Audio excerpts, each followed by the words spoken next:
Thank you to everyone for joining us today for the first webinar in our webinar series here at REL Appalachia entitled Implementing a Professional Learning Model to Improve Mathematics Teaching. My name is Laura Kastner. I am the Partnership Liaison for this project, and I'm very excited to be welcoming you today on behalf of REL Appalachia and our team. Speaking of our team, these are some of the voices that you will hear today. Pam Buffington is our partnership lead, and she'll be leading us through a lot of the discussions. Ryoko Yamaguchi is our research lead. Anna Chang is our partnership lead, and Jill and Brian you'll be hearing their voices throughout the presentation today too. So really excited for you to get a chance to hear from folks both with research expertise, technical assistance, and coaching expertise, as well as folks on the ground who are doing the work right here in Virginia. So just to give you an idea of what to expect, after this welcome, we'll provide you with some overview and framing of kind of our rationale behind the design of this webinar. We'll talk about some key components to professional learning models, how this is structured in research, and then hear directly from the field how this worked in practice in a medium-sized urban district right here in Central Virginia. So you will get a chance to hear from someone who's put all these elements into practice. But before we do that, I just want to tell you a little bit about the REL program. So the REL program is administered by the U.S. Department of Education, the Institute of Education Sciences. The 10 regional education laboratories, or RELs as we call them, we work in partnership with stakeholders to conduct applied research and trainings. And our REL mission is to support a more evidence-based education system. The way that we do that is really through three main activities. First, we conduct a wide variety of applied research studies.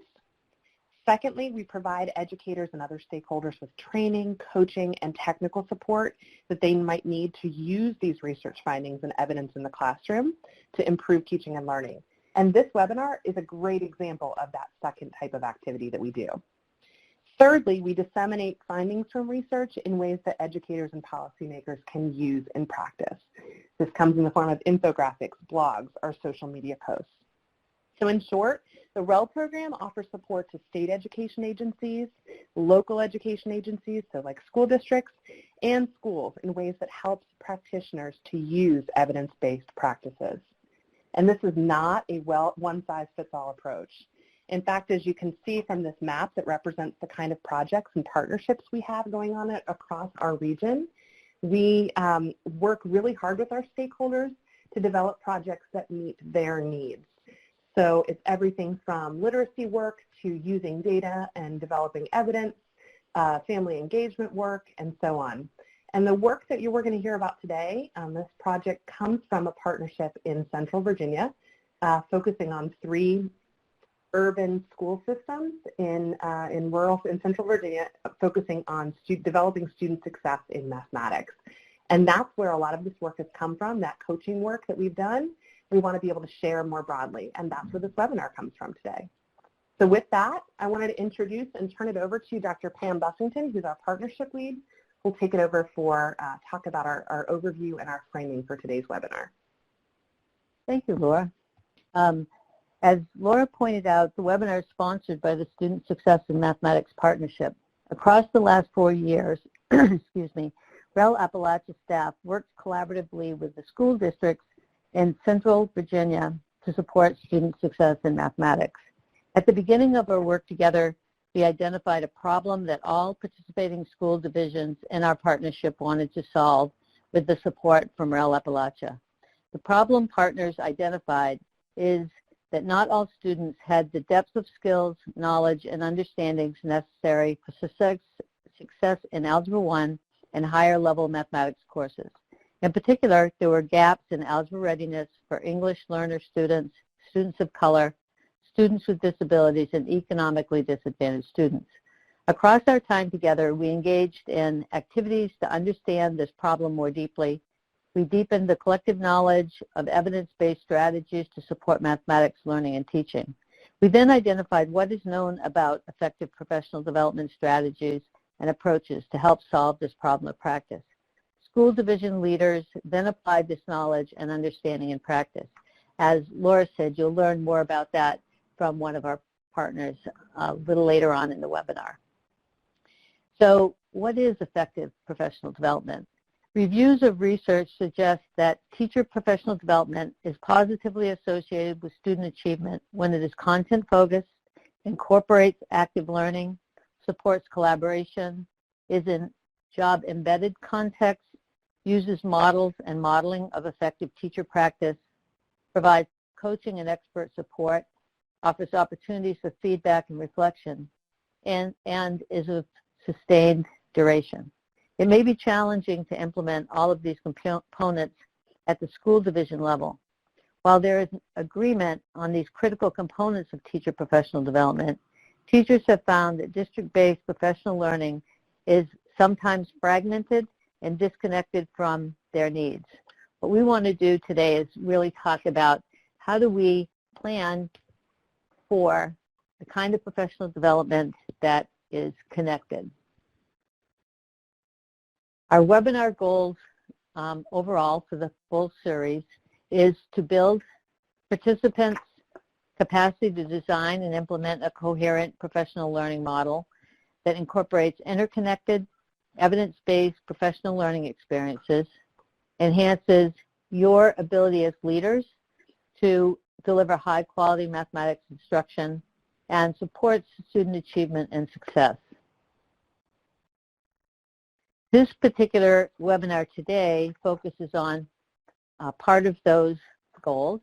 We want to be able to define considerations and components of an evidence-based mathematics professional learning model, identify professional development strategies and evidence associated with their use, identify contextual factors that influence professional development design in school divisions, and apply evidence-based strategies and practices in planning professional learning models using the provided template. There'll be a second webinar in the series that will occur on May 12th and focus on understanding and measuring the success of professional development in the professional learning model you design. So, what are the key components of a professional learning model? A professional learning model is a cohesive system of professional development in which educator learning opportunities relate to each other and contribute to the same longer-term set of goals and vision for mathematics teaching and learning. When professional learning opportunities for teachers are connected, they may be better prepared to support student success.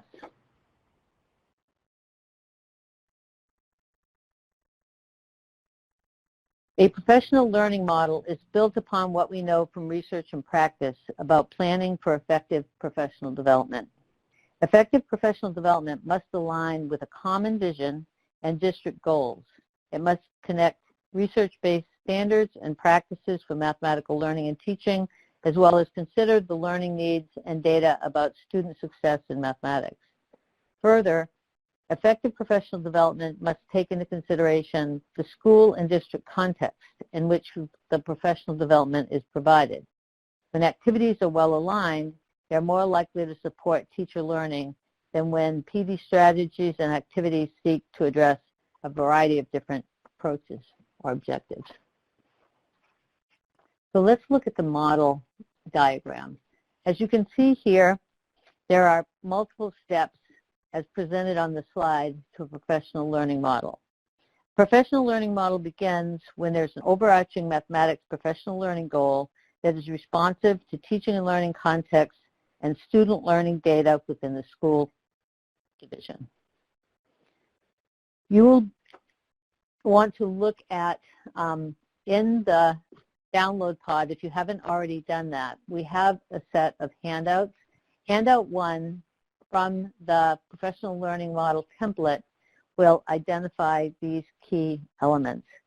The teacher learning goals are determined next, followed by the design of learning opportunities. Next, professional development activities are implemented with an assessment of teacher learning to follow. You can see this cycle on this slide.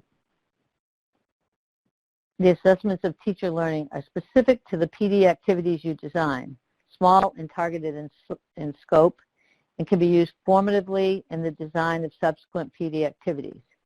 We will look more specifically at assessment of professional learning in the next webinar.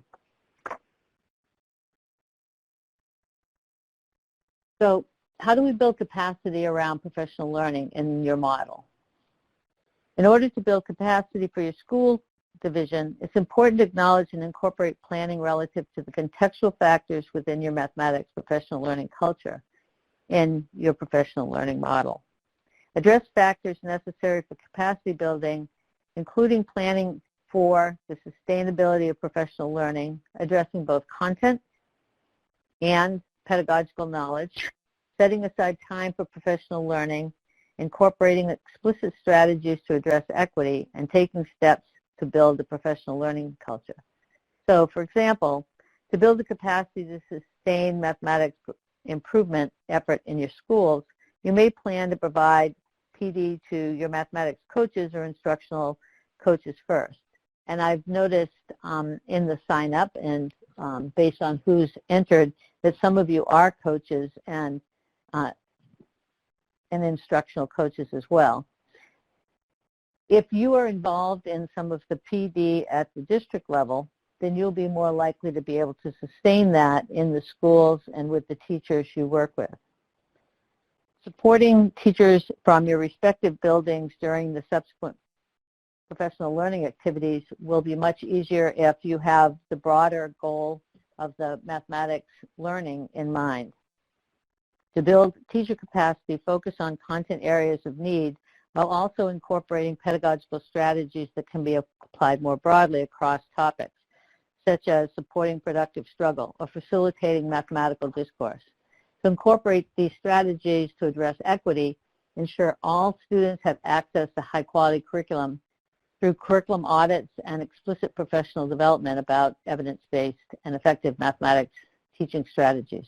We'll share some of those other strategies in the coming slides. So the handout one that I pointed out before, you will notice that we have, it's 2 pages, and we start here by defining the mathematics professional learning goal, making sure to attend to the context and what you know about student learning within the school or building that you're working with.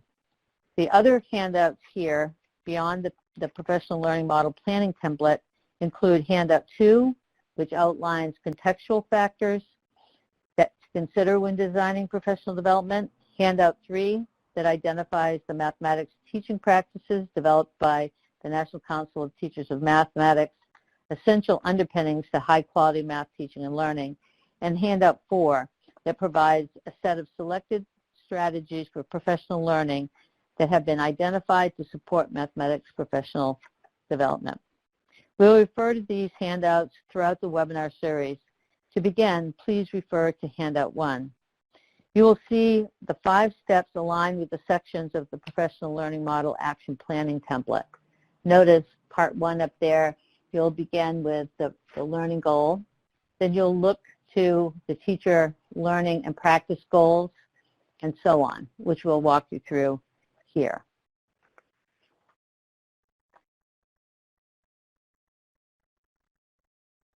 What do we mean by contextual factors influencing professional development? The contextual factors can include things like teacher skills, knowledge, and experience, materials and instruction, school culture, and logistics. If you refer to handout 2, you'll be able to see the contextual factors that can influence professional development. These factors are organized into the 4 categories I just named. Over the next 4 slides, we will look more closely at each of these areas and discuss a series of questions you want to consider while setting the strategic goals and activities for your division-wide professional learning plans designed to improve mathematics learning and teaching. For example, imagine that your district has identified the need to improve mathematics learning outcomes in your division's elementary schools, specifically in the area of data and measurement and the standards for mathematical practice. To determine if the goals and activities that you will include in your professional learning plans, you will need to consider the specific contextual factors in those elementary schools. Other questions you might ask are related to the example scenario. Other questions come up with teachers. Do some of the teachers have strong content knowledge in data and measurement, but lack a range of pedagogical strategies to meet the learners in their classroom? Do they focus entirely on the content standards and not provide opportunities to engage in the practices, such as mathematical discourse? Do they have a desire to strengthen their instructional strategies and data and measurement, but do not have the curricular materials aligned with these topics? Over the course of the next 4 slides, we'll provide an opportunity for you to reflect on your own current goals and priorities for mathematics professional learning. Consider these factors and share the reflections with other participants in the chat.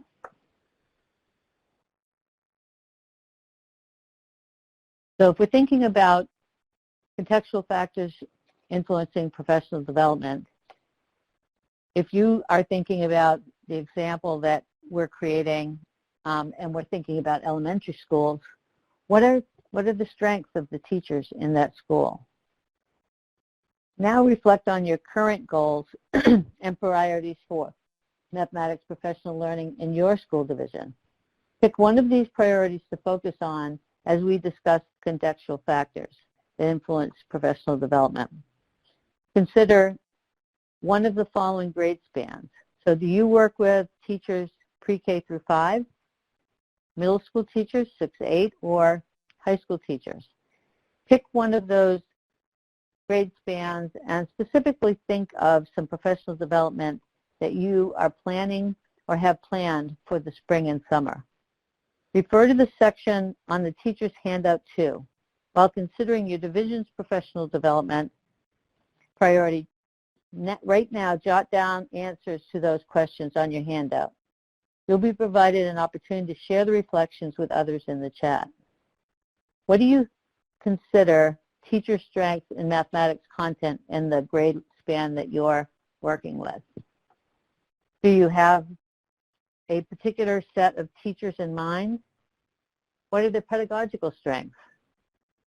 Do they engage students in inquiry and provide opportunities for productive struggle? What barriers do these teachers have when implementing new practices in the classrooms? Are there some things that have happened historically that get in the way? What positive or negative experiences have teachers had with professional development? Are you having to design based on their prior negative experiences? Are there other factors related to teachers or other educators in your targeted schools and grade levels that you should consider? How will these contextual factors influence your professional learning design? Take a moment right now to put your reflections in the chat. Which of these things are you most concerned about? I'm going to wait just a moment and ask you to please type in the chat. You can see Laura's typing there now. Are there particular areas or concerns that you have?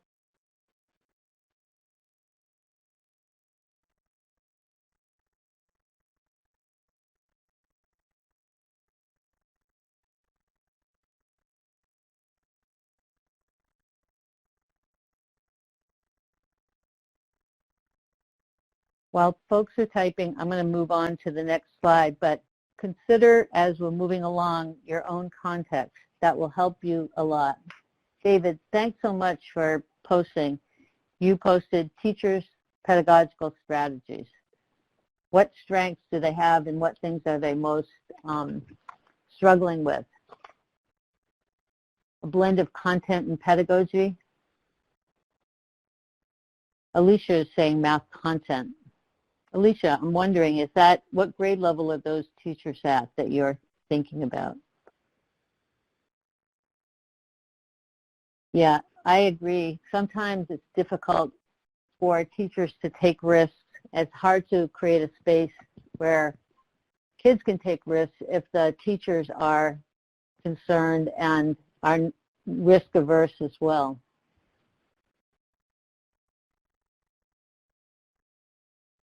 especially around numbers and fractions. That's a really good point.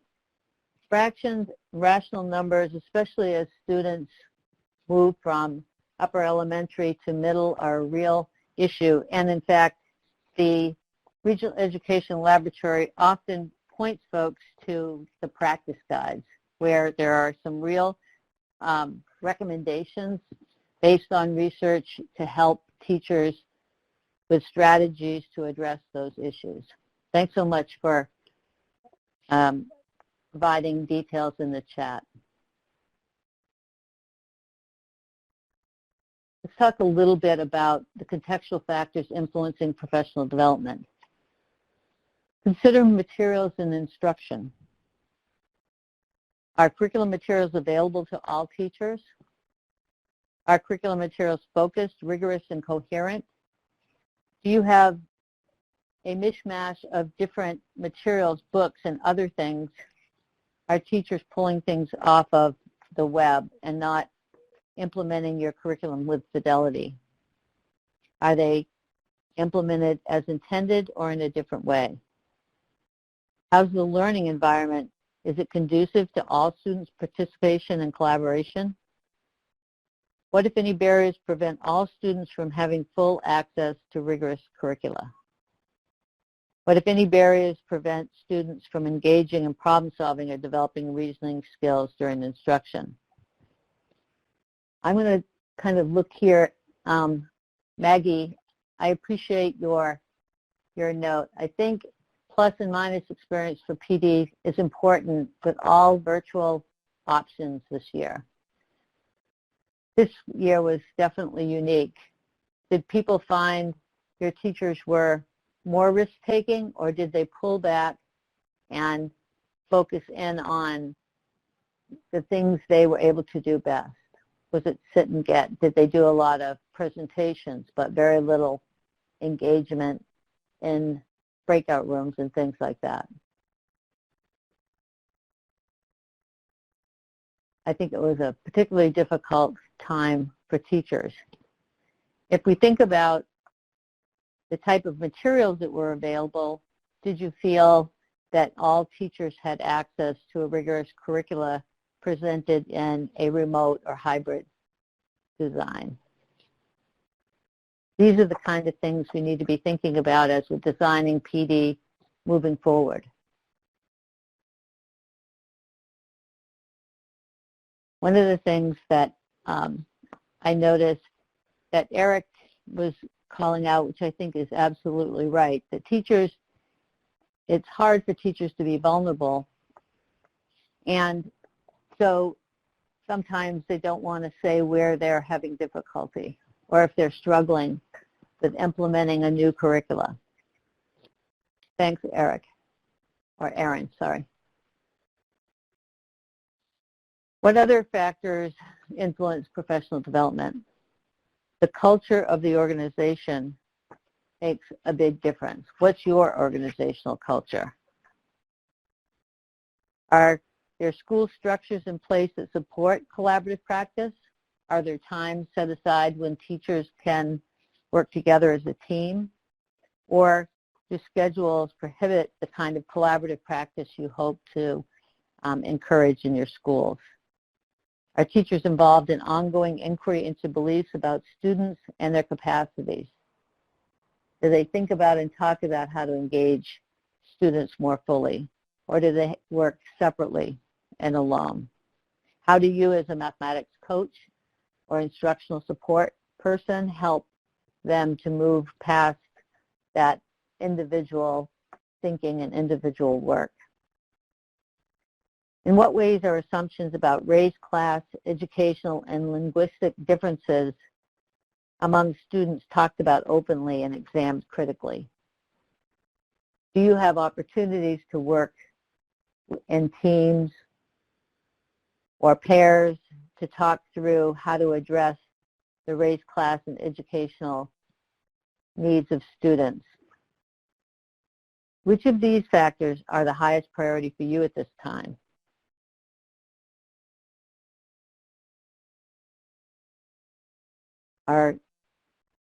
Are there some of you who are finding that the culture of your organization is getting in the way of the kind of professional learning you hope to encourage?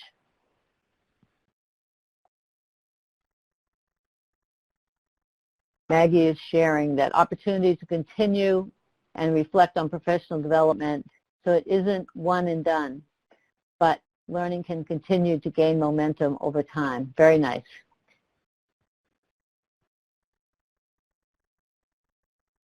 I'm wondering, Erin, if you could add a little more detail. What do you mean by a student's math identity is so important? Do you feel students are, and if students have the opportunity to have their own agency in a mathematics classroom or not? I think that's a really important point.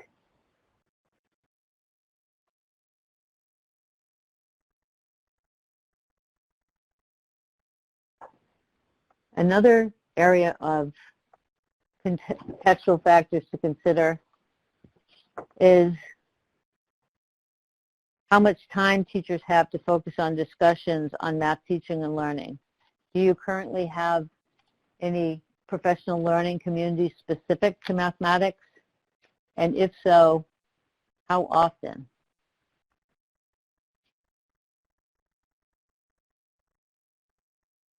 John noted beliefs about student capacities, especially after this year, trying to embrace what students know coming into the class instead of what they don't know. Very, very important. Have you concerns about heading back to face-to-face where there will be gaps for particular students? And how are you supporting teachers to fill those gaps? Is reflective dialogue a norm in your school division? If not, how are you as a professional development leader going to shift that norm so that there's more dialogue permitted?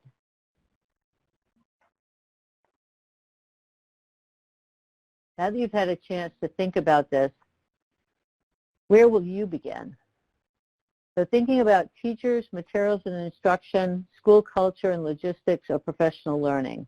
Which of those 4 areas, and you can refer to your handout to contextual factors to think about this a little more. Which of these things do you think you'll begin with when you go back or over the summer?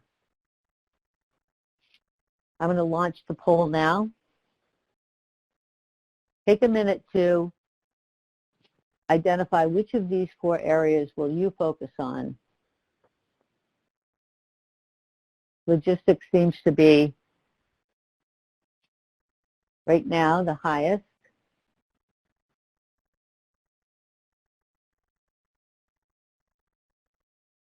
Give people a chance to respond.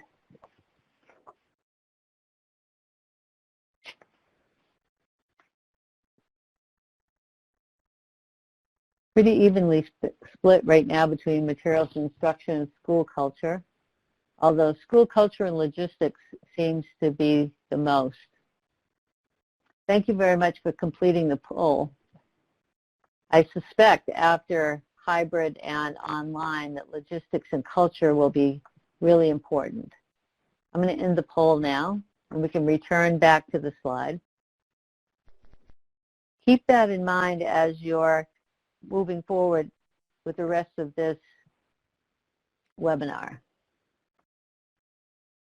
As you can see here, we're now looking at planning teachers' professional development learning opportunities.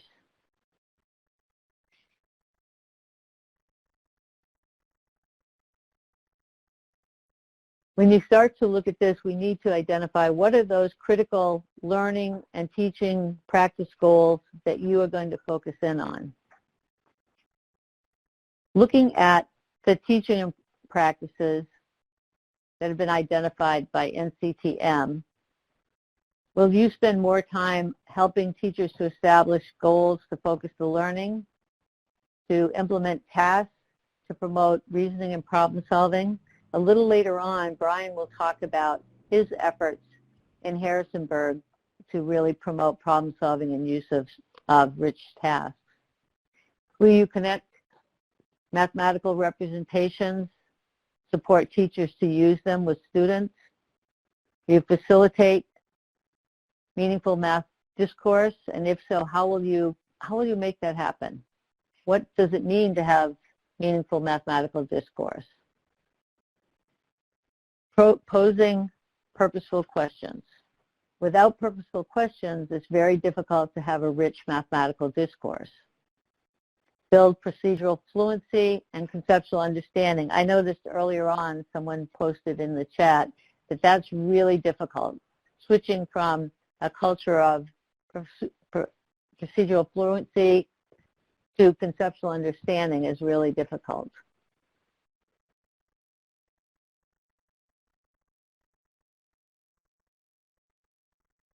How do you support productive struggle?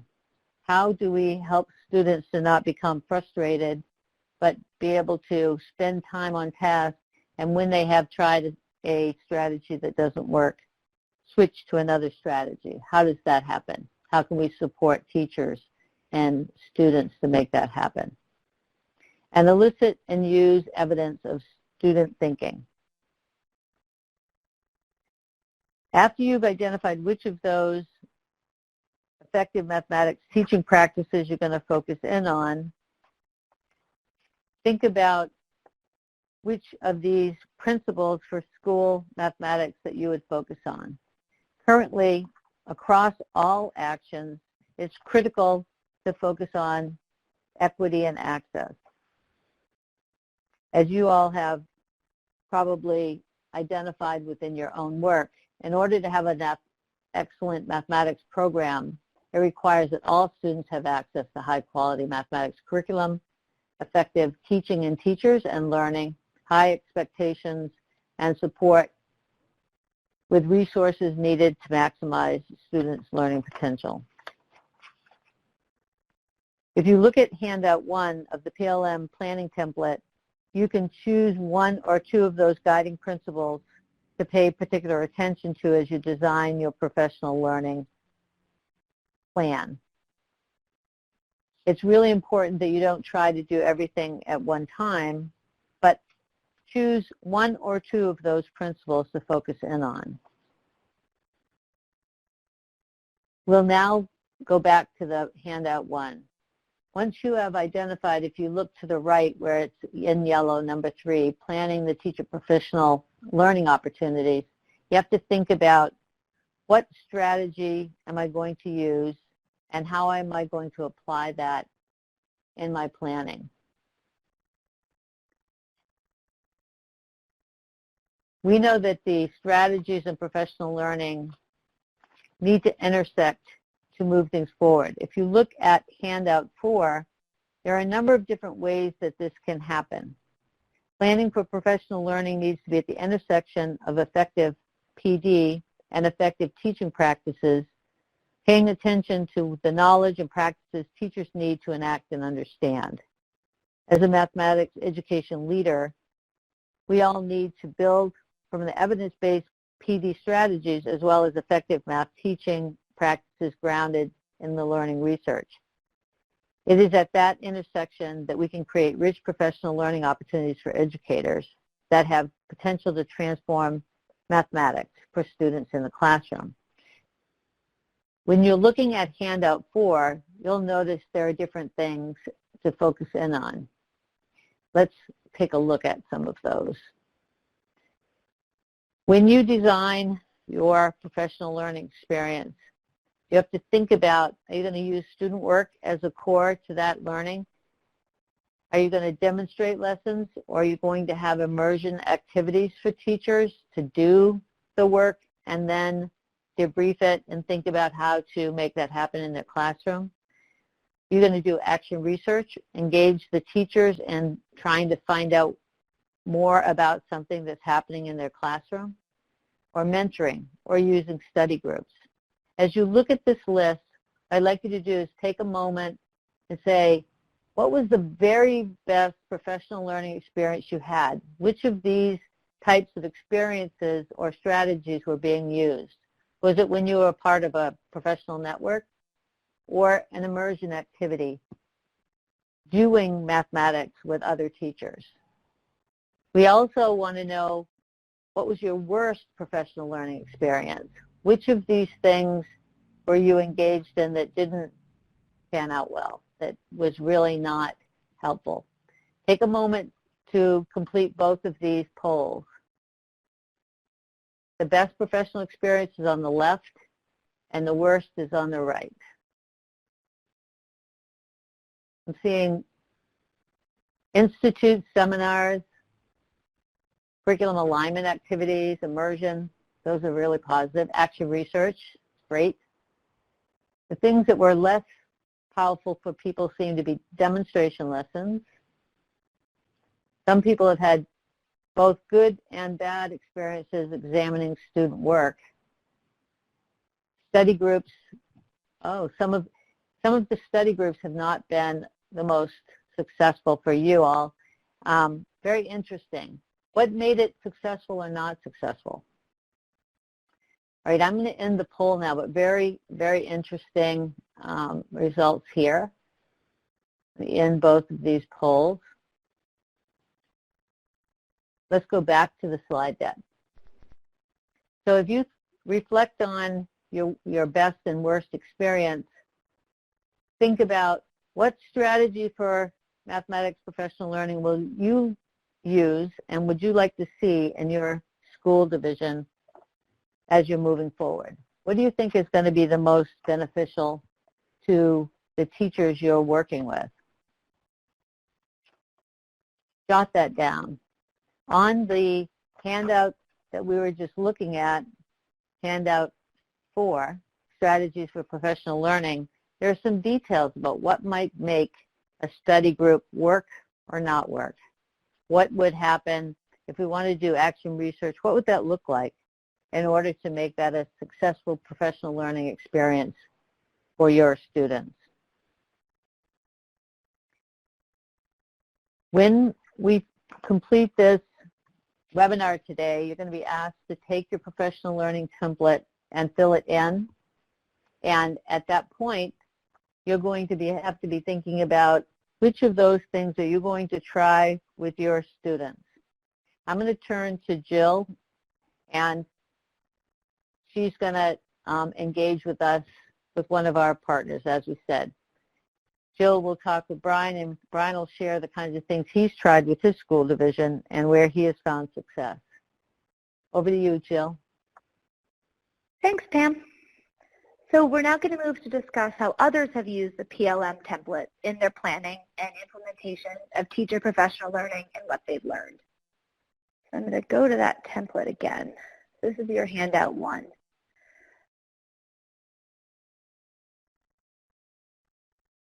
Let's review it again in its entirety, and you can note how the template begins with the prompt for your division-wide mathematics learning goal, lists the principles of school mathematics and effective math teaching practices, and math teaching strategies, and then professional learning strategies, and then has a column for your contextual considerations and technology and supports, and provides rows to detail 3 strategies. The idea of having multiple strategies here is because in order to get to your goal, you may have different strategies for professional learning. For example, Maggie mentioned demonstration lessons and how those are so valuable, and then you could also tie that with a study group or with some other reflections or with some other pieces. And so maybe there's different strategies. Each of those strategies may work for your overall goal, but may have different specific components or different ways you're going to look at it. If there's any questions about this template or other pieces as we're going through, please feel free to put them in the chat and one of us can respond to them.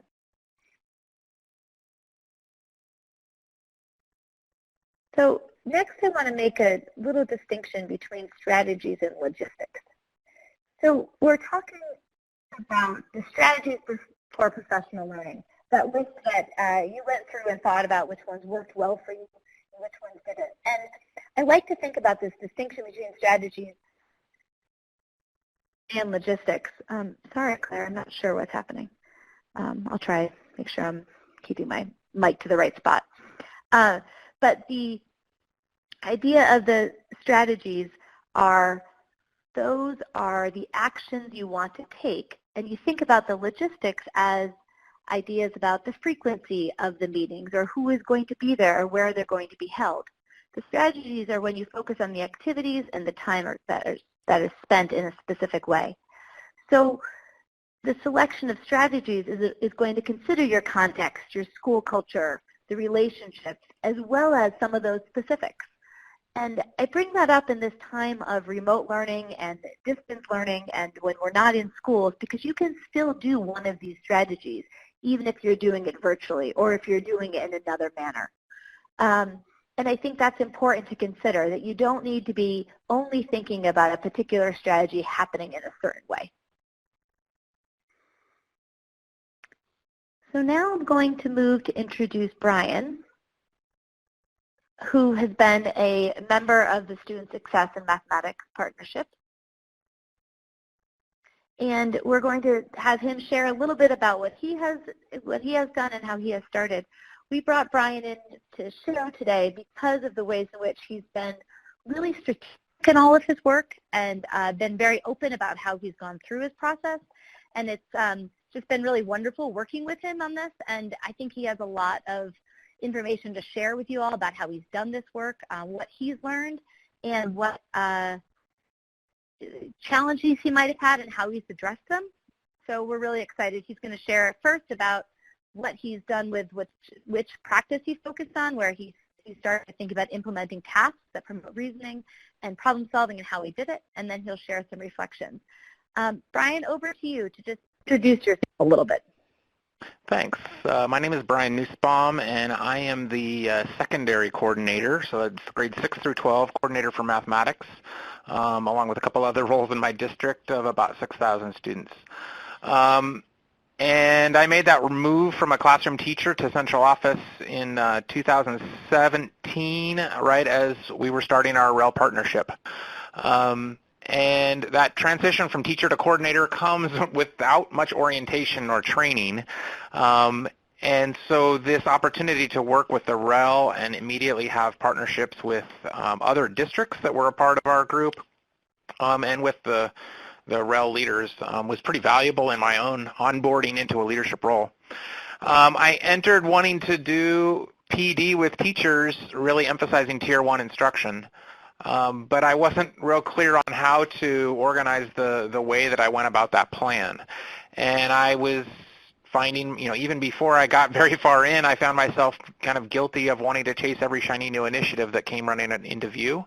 And the idea of stepping back and doing long-range strategic planning was one that I had to develop in my own set of skills. And there was lots of different ideas that I wanted to address, and so focusing that was a bit of a learning experience for me. So with this REL, and I'm new in my role, Pam and Jill and Ryoko's bring in a logic model and professional learning model templates. The professional learning model templates, handout 1 in your resources there. And at first, that was just kind of one more thing for me to juggle. And, I would come to the REL meeting and look at it, and then I'd set it aside.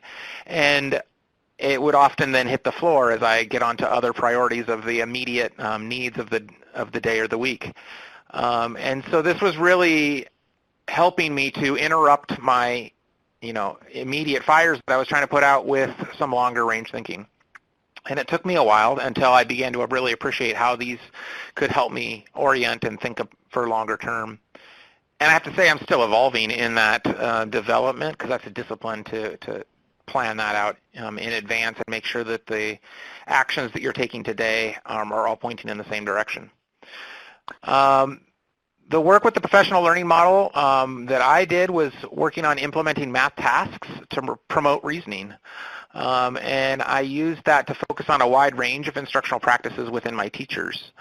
And like I said before, I'm still kind of in the early stages of implementing this with fidelity. But by the support that I got from the REL, it has helped me to kind of move along in that pathway a little more rapidly than I probably would have done independently. So that's Great, Brian. And I think that I like how you shared how you got here. I think it's been a really great journey. You mentioned the focus on implementing math tasks. Can you tell us more about why you chose that as a goal for your teachers? Yeah, as I started, I said that I really wanted to focus on Tier 1 instructional practices, and about the same time that this was starting, I had the opportunity to bring Jennifer Lemp in to talk about a math workshop model and of instruction within your classroom, and so we kind of used that as a kickoff to getting a group of teachers going, and we used this practice to kind of help focus and orient that.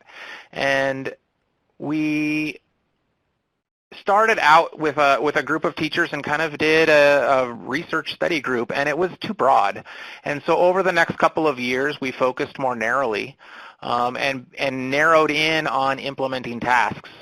And that helped us prioritize so that we weren't so scattered in our work. And we used the 5 practices, Smith and Stein book, as kind of a starting point, but it wasn't just a book study.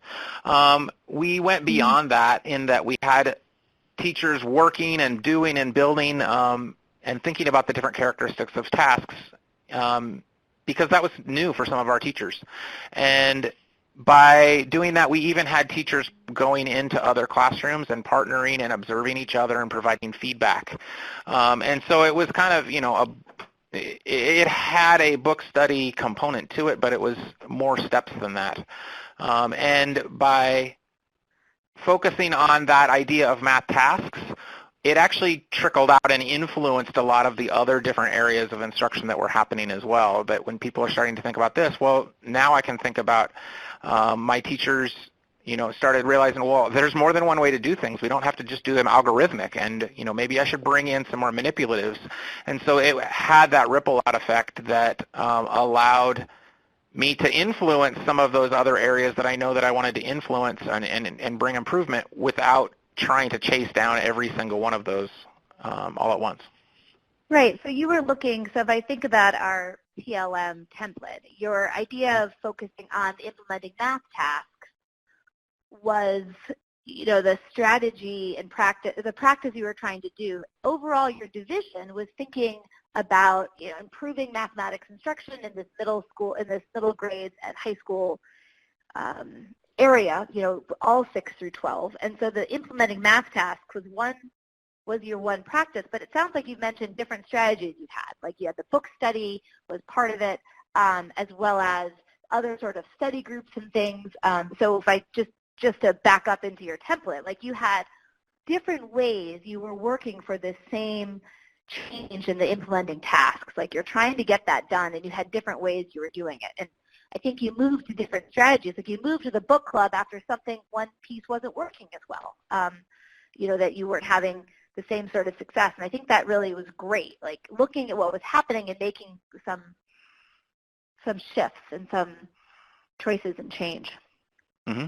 Definitely, yeah. It was an iterative process that we kept evolving over several years. Yeah, and I think that's really great.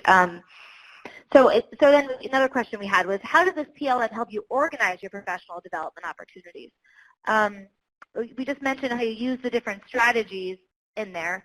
What else? Well, yeah, kind of as I started off saying, I have all these ideas, but I'm trying to put them together in a coherent way was the challenge. And, even in our first step, it was too broad to start. And because that first group that I had back in 2018, we tried to explore math workshop and tasks and number talks and menu choice boards and small group instructions. And we were trying to do a lot of different things. And they were all pointing in the same direction, but we couldn't go deep enough in any of those. And so that wasn't that experience was still valuable, even though, it would try to bite off too much.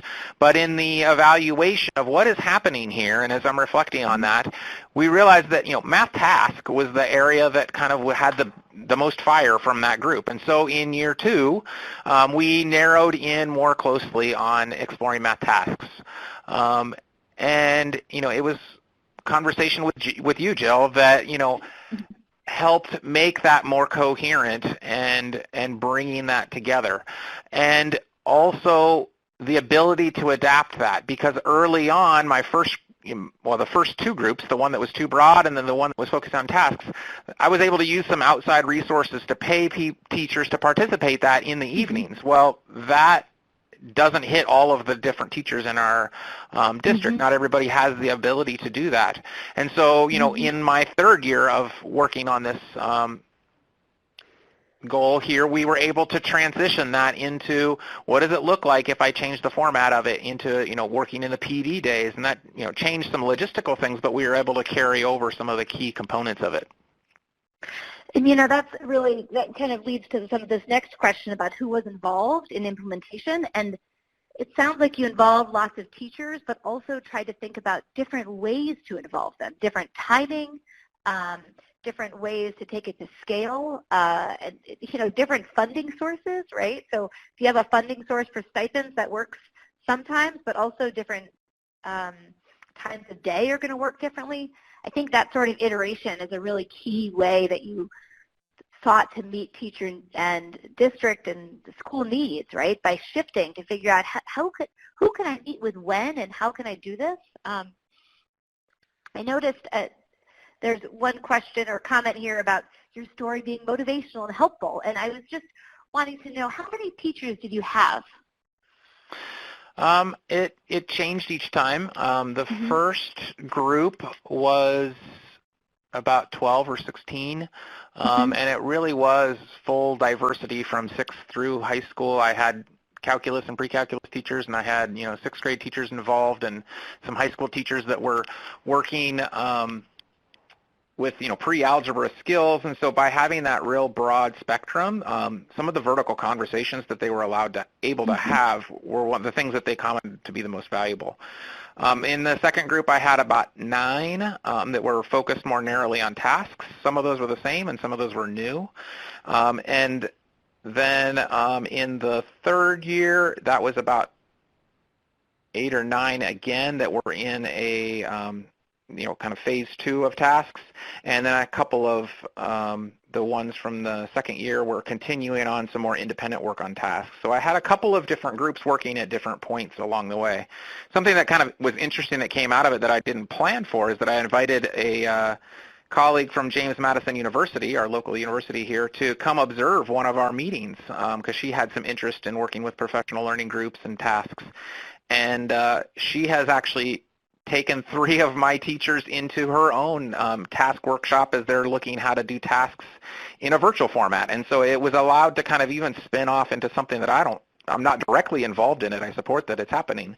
And so, the ability to focus and then bring in things and chase this down the path that it kind of naturally led, and constantly reflecting as we go, has turned it into something that's different than we expected. I think early on I expected that we were going to develop this great task warehouse of locally developed tasks, and we had cover sheets.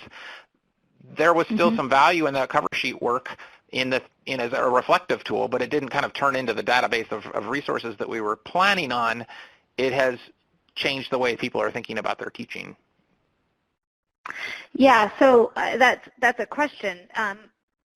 So what do you think was a value of focusing on tasks in this space, even if you didn't end up with a set of them with cover sheets and ready to Xerox or post? Yeah, I mean, that was one of the challenges that we got as we were in the middle of the group and as we're working with teachers.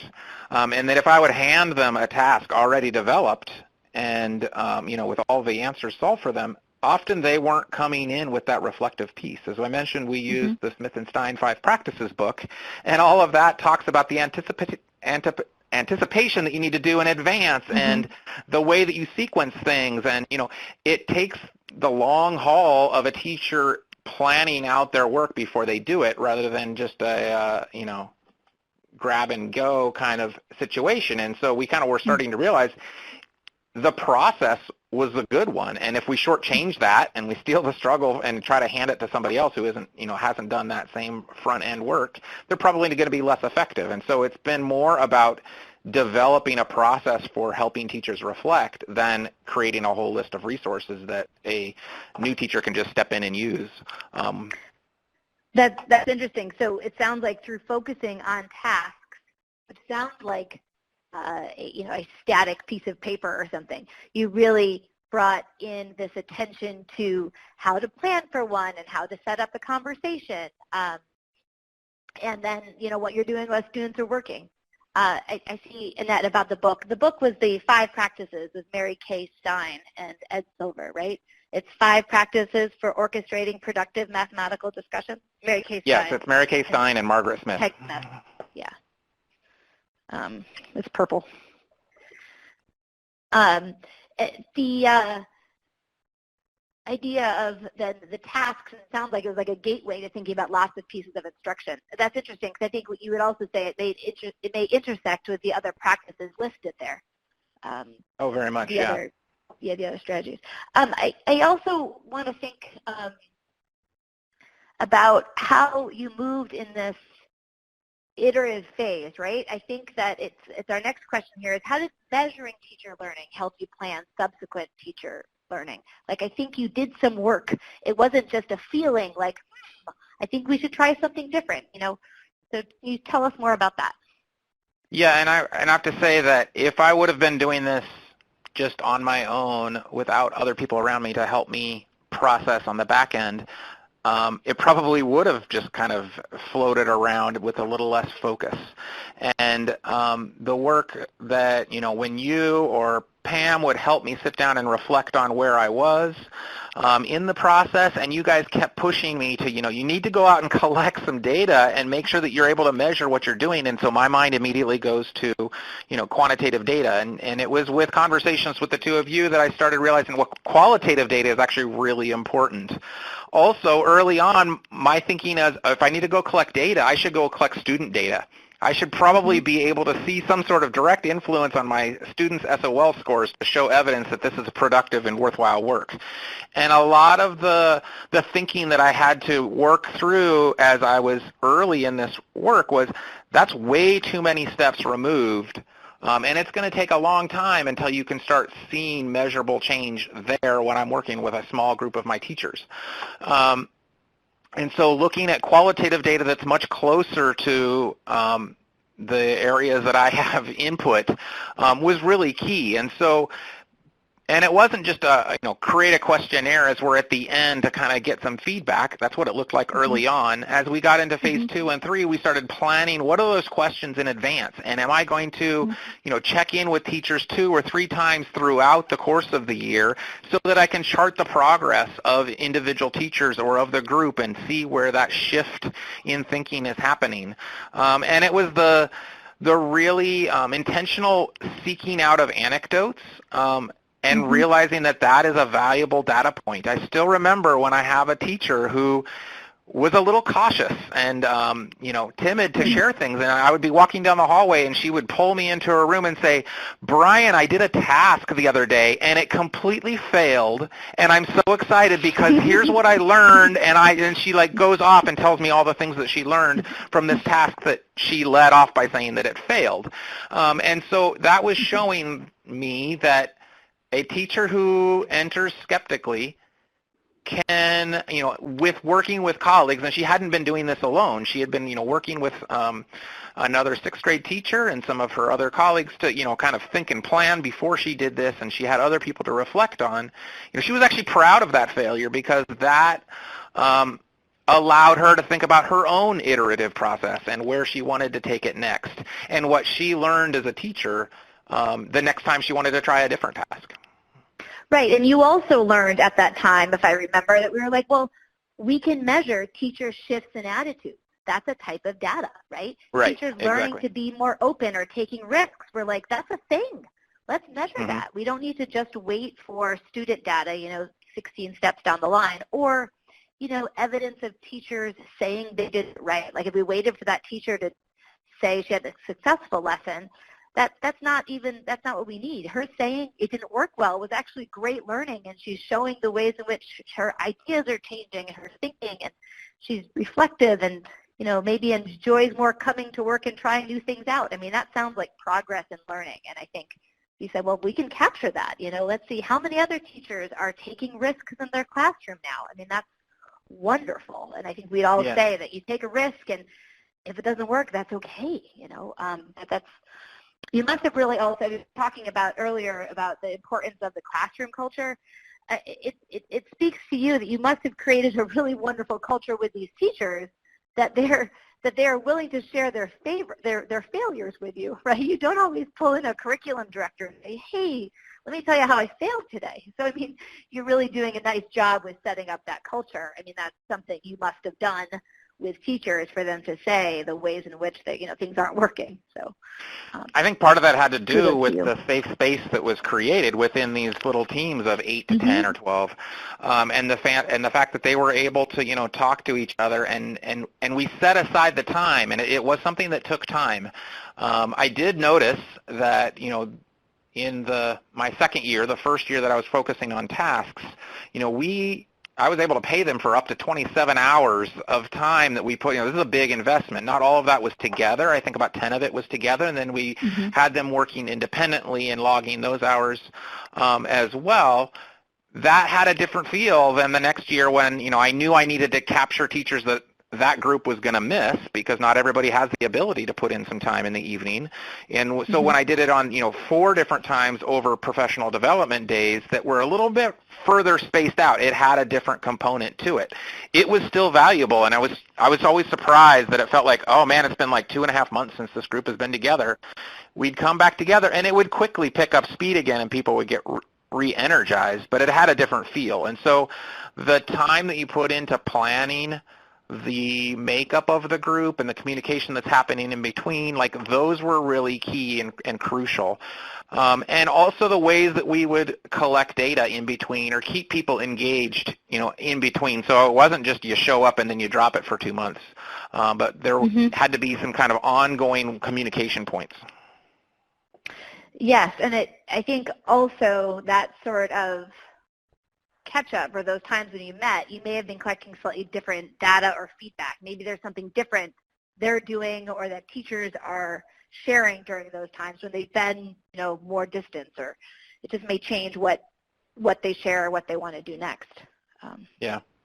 Well, I need to share another story, too, that was a kind of a happy accident. That in the kickoff for my cohort 2 of tasks, I had a logistical challenge of I had cohort 1 and cohort 2 in the same room. They had different goals, so I was going to, you know, play the teacher and differentiate. You guys work over here on this thing while you guys work over here on that.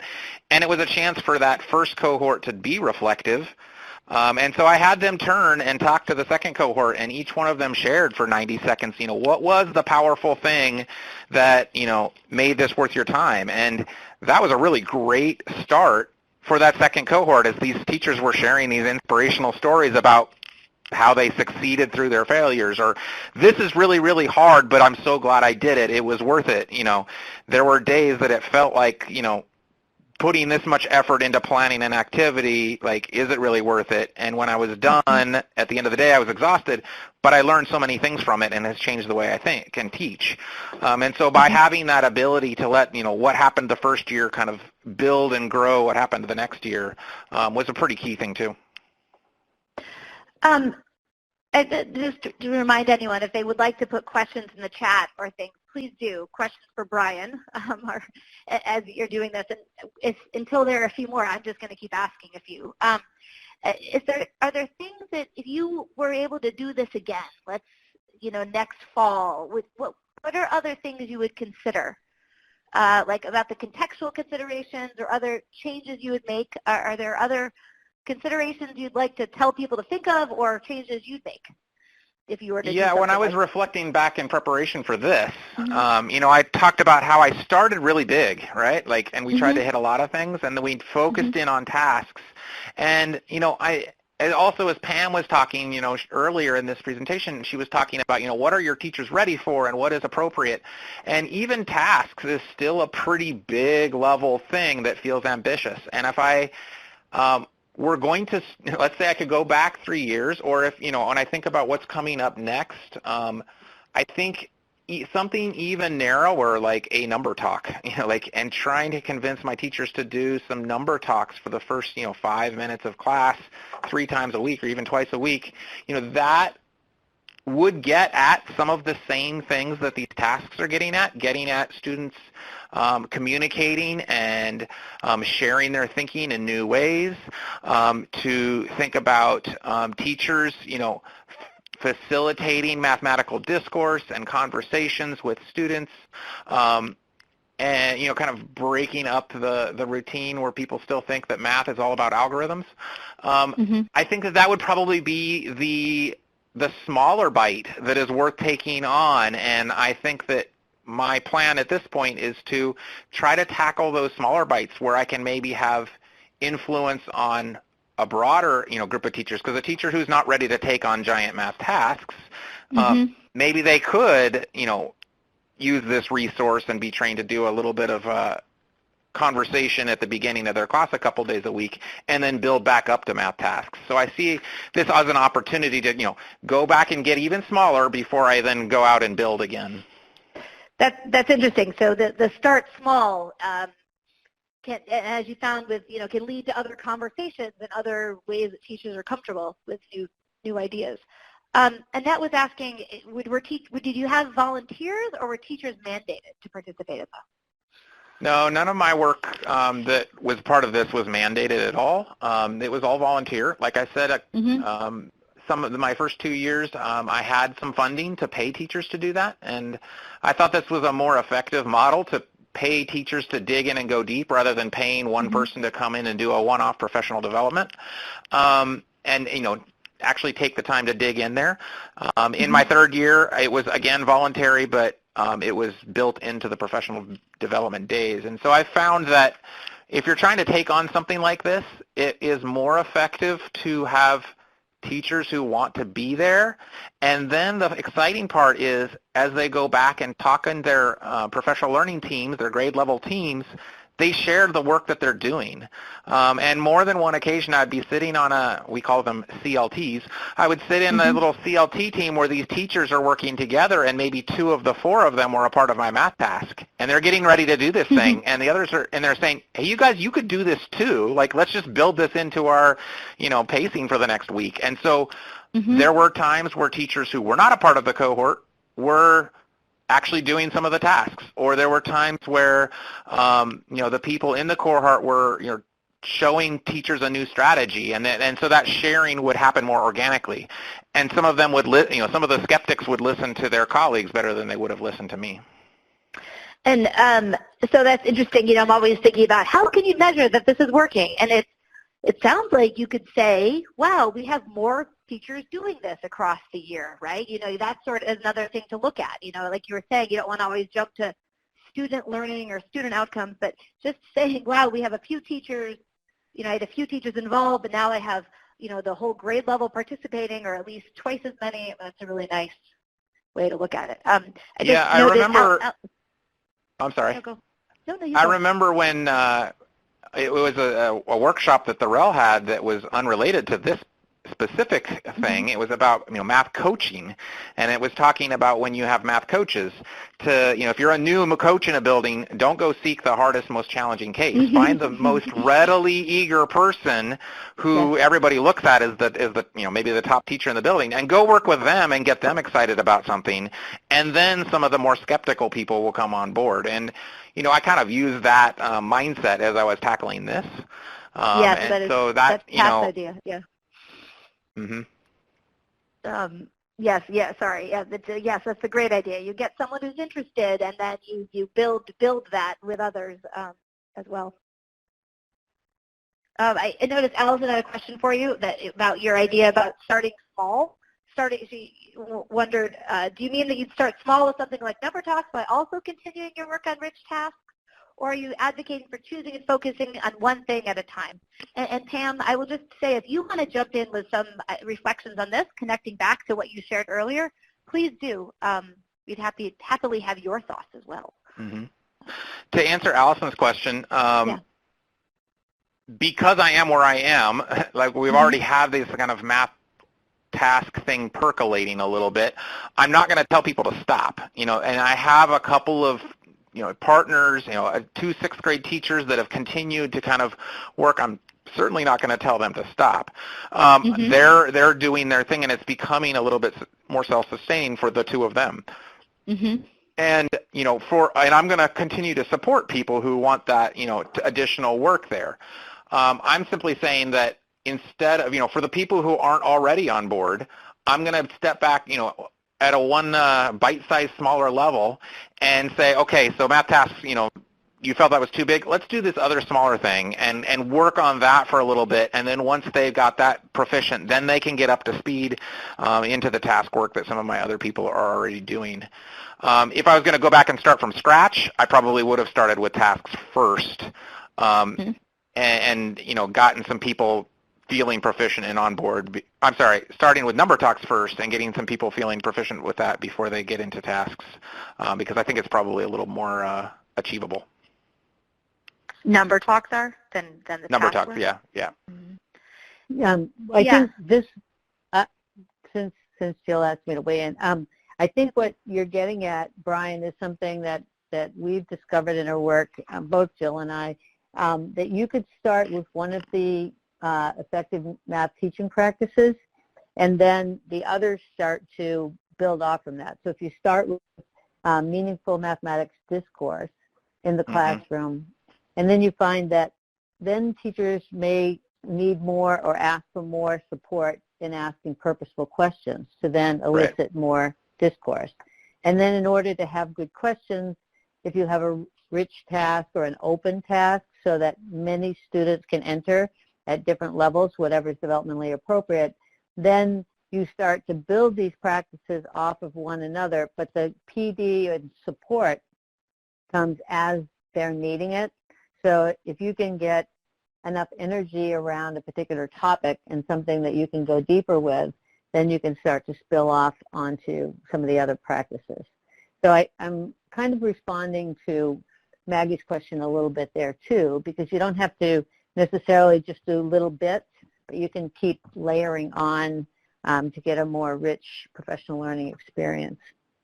And I'm noticing that Ron, and all of our teachers tend to work at different speeds, right? Just like students become proficient at things at different rates, so do our teachers, right? They adapt. We have the early adopters who run with it and the ones that are kind of slow that you drag along.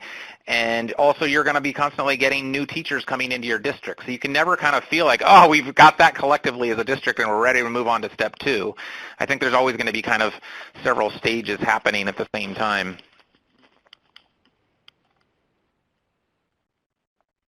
Yes, I think we've seen that other places too. Different teachers are at different spots, and understanding your teacher's needs is kind of what Dan was discussing before too. Where are teachers and what do they need at that time is part of your role, I think, right? You end up figuring out who needs what and how can I help, and I think keeping those activities underneath your overarching goal kind of makes things still feel tied together. I think one thing you've mentioned and others is when things seem too disparate and not connected, I think teachers don't like that either, right? It's hard. Yeah, I see a question from Cindy in the chat. At the end of she's asked about teachers observing each other, and that was one of the really valuable components in the one cohort that I had.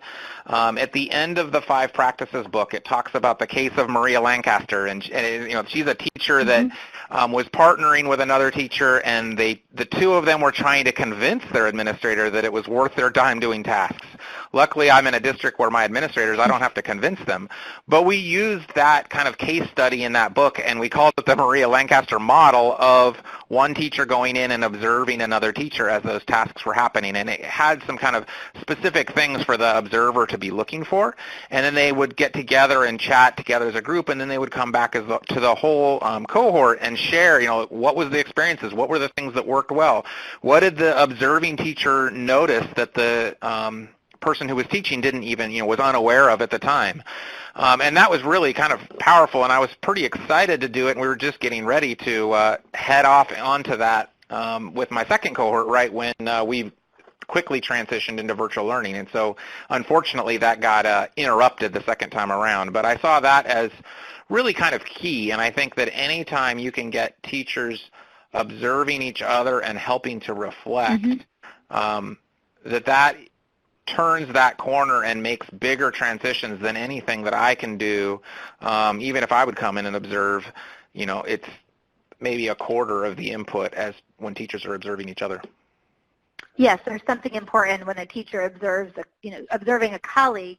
You get different feedback as well as maybe different levels of comfort, and collegiality is built in ways that are probably different. I mentioned that that's like another strategy then, right? So like as everyone's filling out this PLM template, one strategy could be that observing each other, whether it's a demonstration lesson or it's someone observing someone else more informally. Either way, those are strategies. Maybe there's different considerations about how you do that depending on what the teacher is doing or how long the teachers have worked together. Similarly, that looking at student work can follow after the tasks. So if you have this idea of implementing tasks, different strategies can come through as you build up your, the professional learning model. It helps tie all these ideas together when teachers are saying, we're observing because of this same task focus, and we're doing this because of this same task focus. I think it helps make ideas and new activities feel cohesive. Yeah, telling a teacher to go observe another teacher just to observe lacks the focus. But when they're going to observe because they want to look specifically at how the teacher is sequencing the responses from the task, and that's their focused goal, there's more motivation to actually make it happen. And then I found that it was more productive on the reflective end for the teachers too. Yes. Well, thank you, Brian. This has been great, all of your sharing on this. I'm going to open it up to any other questions about the PLM planning template and other things about this. We do have some next steps to take too. But Brian, this is just great hearing all of these details. I really appreciate it. I think it really gave really good information as well as grounded some of these conversations and what does it look like. So thank you. Well, thank you. As always. Yeah. Are there any other questions about the template? Please feel free to put them in the chat. And Pam, I'm passing it back to you. Thanks so much, Brian and Jill. Much appreciated. So today we focused on the components of an evidence-based PLM, and we chose the strategies and evidence you would use. We identified the contextual factors and think about that in terms of your school districts, and you applied these evidence-based strategies and practices and how you're thinking. And Brian was really great about giving you concrete examples of how he did it within his school division. What we have for the next webinar will be to get real specific about those data sources. As Brian pointed out, he decided to look at and make sense of what those teachers were doing specifically to see if there were changes in the teacher's behavior and the teacher's knowledge before he looked for student data. And we'll get into some more examples from the other school divisions as well. And we will ask you to apply some of this to your own data collection plan, which we'll dig into a little bit in the next webinar as well. And then look at some of the critical tools and resources that we can provide to you, other places that you can draw from to develop these kind of cohesive professional learning models. What we would like you to do before you leave is to make sure that you have the handouts downloaded, because we ask you to start filling in handout 1. You're thinking about your own professional learning model and starting to build that. What is your current goal, mathematics learning and teaching goals for your school division, and what are the areas that you are currently working on? If you're a mathematics coach and you're part of the bigger plan, think about what your role is. What are the grade spans that you're working on, and what are the areas that you're going to focus on? So fill out the professional learning model. On the second page of that, you'll have the opportunity to fill in, start with one professional learning activity. What strategy are you going to use? Are you using professional learning communities? Are you doing an immersion activity? What was it that you chose already that was a positive experience, and how are you going to use that positive experience in your design? Or if you had a bad experience with a demonstration activity, what would you change, or how are you going to make it that different in your particular model? The next webinar will be on May 12th. Make sure you go in and register for that one as well. In the chat, we would love to hear from you. What was something that we discussed that really squared with your own experience? We've already seen some of those posted in the chat already, but if you haven't yet weighed in, what is a takeaway? What was something that squared with your experience? What are 2 things you want to make sure to remember as you leave this webinar? Record those as well. And what are you still wondering about? The nice thing about having a webinar series where we have a second webinar is we'll respond to questions that you put in the chat. So take the time right now to note those things. What squared with your experience? What are 2 things you want to remember? And what are you wondering about that maybe we can bring some answers, responses, and other resources to your questions? With that, I'm going to move to final questions. And as Jenny has so nicely put down below, we're going to ask that you take a stakeholder feedback survey to give us input into the experience, what worked for you, what other types of feedback will be helpful. And we also have our partnership members that are meeting between now and the next webinar. If there are particular questions you have more broadly than what Brian has answered for you, you can post those in the chat as well, and we'll bring that information and knowledge back to you on our next webinar. So I'm going to give you a minute to weigh in, and then you'll please complete the stakeholder survey that you will be pushed to after this webinar. You guys, thank you all so much for attending today. Pam, Jill, Brian, thank you so much. We're able to provide these no-cost professional development opportunities because our funder, they take this feedback very seriously, and by virtue of us giving that feedback, that enables us to have the funding to continue to provide these no-cost professional development opportunities. So please do complete that. We have our contact information, which is also on the slide deck, and a chance for you to visit our website where you can sign up for our newsletter. Again, please sign up and join us again next month for the next webinar in the series, and we will follow up with you as these events become recorded and archived and shared on our website as well. Thank you to everyone. We'll hang tight in case there are other questions.